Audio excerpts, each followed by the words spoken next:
In this episode of the Funeral Report, Thanksgiving service held in rural St. Mary for Owen James, the man who spent the latter part of his life being the face of business journalism in Jamaica. He died 10 days before his 74th birthday. Jesus said, "Let not your hearts be troubled. Believe in God, believe also in me." James spent the last months of his life in St. Mary being cared for by his siblings, one of whom said he loved his country dearly. My brother Christopher and I begged him in the last part of his being to come and live with us in America. But he refused and stated, "My home is Jamaica." A real patriot. Many people perhaps knew the late journalist through business reports he did in recent times on television. But many years before that, he served in leadership positions at the Gleaner Company and at the now defunct JBC TV. Two of the past media greats whom he helped to mold recall him being a fair journalist who gave others opportunities. There's one important thing about this enigmatic visionary, and it is that he was always willing to give somebody a chance. He made sure that every news that went out was balanced so long as it had something political. There were other tributes lauding James, who in 2014 was conferred with a national honor, Order of Distinction, or essentially distinction through service. We are here today. We don't know who is going next.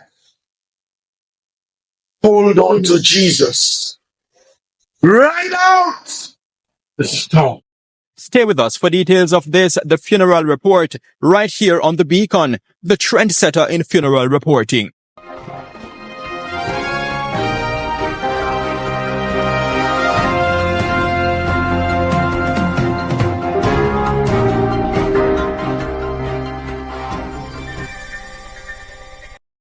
Across from that waterway is a majestic Georgian building standing on what used to be a sugar estate. The structure houses the nearly 200-year-old Holy Trinity Anglican Church.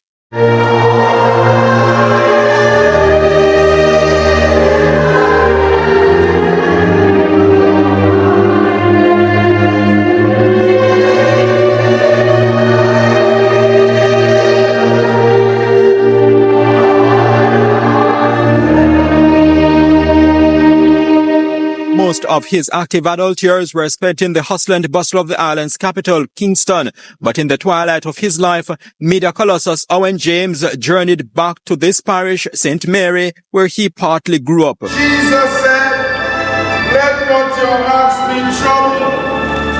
Believe in God, believe also in me." Rosemary James Buckley, a sister of the deceased, was the eulogist. I break down every time that I try to write. So this is very short because I could not manage to write. Place of worship for some members of the bereaved James family, and so it is not far-fetched that it was chosen to host the Thanksgiving service for the late journalist on Saturday afternoon, April 26, 2025. My brother Christopher and I begged him in the last part of his being to come and live with us in America. But he refused and stated, "My home is Jamaica." A real patriot. A real patriot and a real journalist, he became the latter by chance. After high school, he went to Kingston to look for work. And I can tell you that journalism was the farthest thing from his mind. He just wanted to find a job. Owen wrote letters to several companies requesting employment, and all of them responded favorably. But he chose to work at the Gleaner Company. I guess at this time, journalism was to become his destiny. He became editor at the Gleaner Company, later on at the Star. In addition to practicing his craft at the Gleaner Company, James worked at the now defunct Jamaica Broadcasting Corporation, JBC, which at the time was the creme de la creme of Jamaican media. Owen later went to work for JBC TV and other media houses. The final place that he worked was at his own beloved All Media Services Limited, where he produced several programs such as Market Watch, On a Personal Note, The Owen James Report, Business Content Jamaica. He produced Jamaica's first website for TV and professionally produced stories for Jamaica and the Caribbean. He collaborated and interviewed several hundreds of business people about life and Jamaica's financial status. Many things about tomorrow. Oh, I don't seem to understand, but I know who holds tomorrow. In light of the late James's journalism career that spanned some 50 years and touched many lives, some persons had expected more media practitioners to attend the funeral. And that's why Reverend Prince Taylor Young made these comments. You know, I was hoping to see a very large turnout of the print and electronic media here today. Because when you imagine the many people that he mentored, when you imagine the programs on TVJ and then CVM,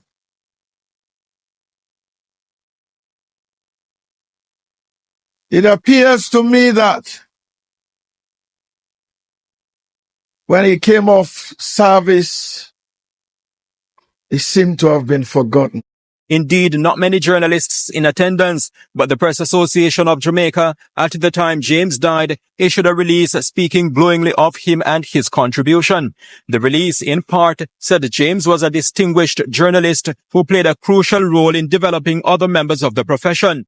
Two of those whom he helped to mold, Neville Graham and Claudette Christie, delivered tributes at the Thanksgiving service. I learned about balance in terms of news from Owen James. He also taught me that I should never allow anyone to hold me to ransom. And the reason he said that to me was because at the time we were working full shifts, but we had some people who were freelancers. And when we had some challenges, I was a chief news editor. My name is Claudette Christian, and I was a chief news editor.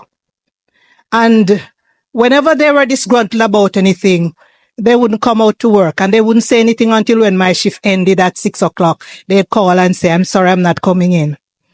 And then I'd have to pull a double shift. And at that time, he said, find other people who can help you to do the news for the next day. He said, never allow anyone to hold you to ransom. And that is something that I've taken through my whole life.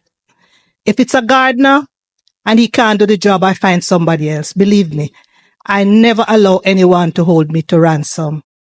There's one important thing about this enigmatic visionary, and it is that he was always willing to give somebody a chance.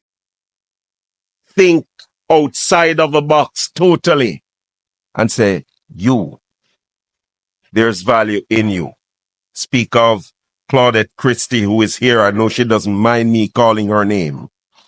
I speak of Gail Somerville, who is now Gail Abrams, working in the finance industry. Took her on as a raw-born, wet behind the ears recruit, straight out of UA, gave her first job and opportunity for growth. I think about people like Mary Bailey, who he chastised me for putting Mary Bailey on air to do a story. But then after I explain myself, him say, yeah, you know, you're right. Yeah, lower. And there are many persons like that who Owen used his own office to give a chance. The late James indeed attained dazzling heights in media. His beginnings, though, were humble. Owen and three of his sisters were born at the Haguila Road in Kingston. He was the eldest child among his sisters and brothers. We moved to St. Mary in the late 60s while we were very, very young. Life was not easy. 6 other brothers and sisters were born after that. Money was scarce. My parents worked very hard every day. While they were at work, Owen became like a parent figure for all of us. She further told the gathering that her brother, even during childhood, was academically inclined and promising. He attended Retreat Primary School. He used to walk 2 miles to school and 2 miles back from school. The teachers at that primary school saw great potential in him, and he was regarded as a gifted and talented student. While at that primary school, he entered the spelling bee contest for the island, and he came in second. He then took the common entrance examination for his school, and he was the only child who passed that exam at that time. He was admitted afterwards to St. Mary's High School. At this school, Owen was regarded as a talented and gifted student once again. While he was in first form, teachers used to come to the first form, took his essays away from him, and read it to the sixth form students just to show them how essays could be written. James ventured into the world of work after completing secondary school, but he still found time to incrementally bolster his academic credentials. Owen was educated and received training in several countries, including Africa, the Caribbean, North America, Asia, and England. He received several awards. There were other persons who did tributes in honor of James, among them 2 former parliamentarians, Sharon Hay Webster and Hyacinth Knight. Knight also spoke on behalf of the Minister of Culture, Gender, Entertainment and Sports, Olivia Babsy-Grange, who was absent. This is a part of the minister's speech. Owen James was fearless in his reporting, with an unwavering commitment to truth, flavored by a passion for storytelling. His commentaries were incisive. He was generous of spirit and most willing to mentor and guide others. Some of you have so much, hallelujah, so much clothes, so much shoes. You have so much food in your freezer.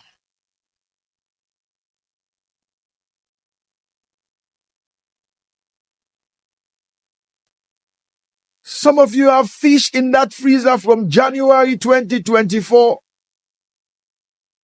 It's still at the bottom of the freezer.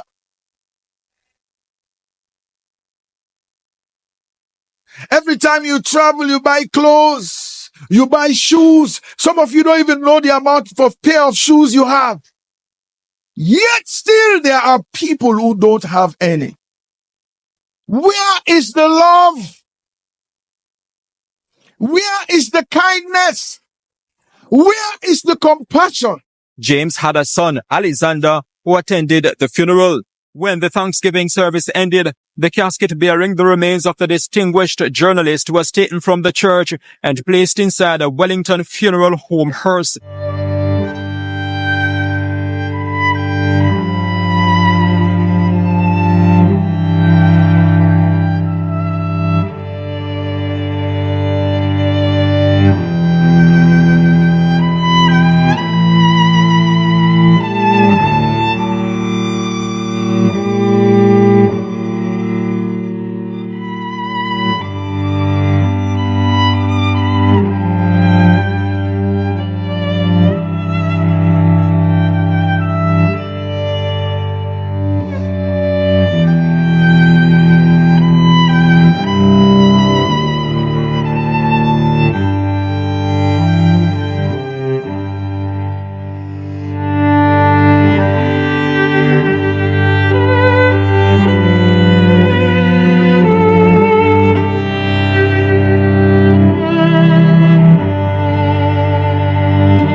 The funeral program that was distributed said James's body will be cremated. I am Horace Mills reporting from Retreat District in St. Mary for the Jamaica Beacon.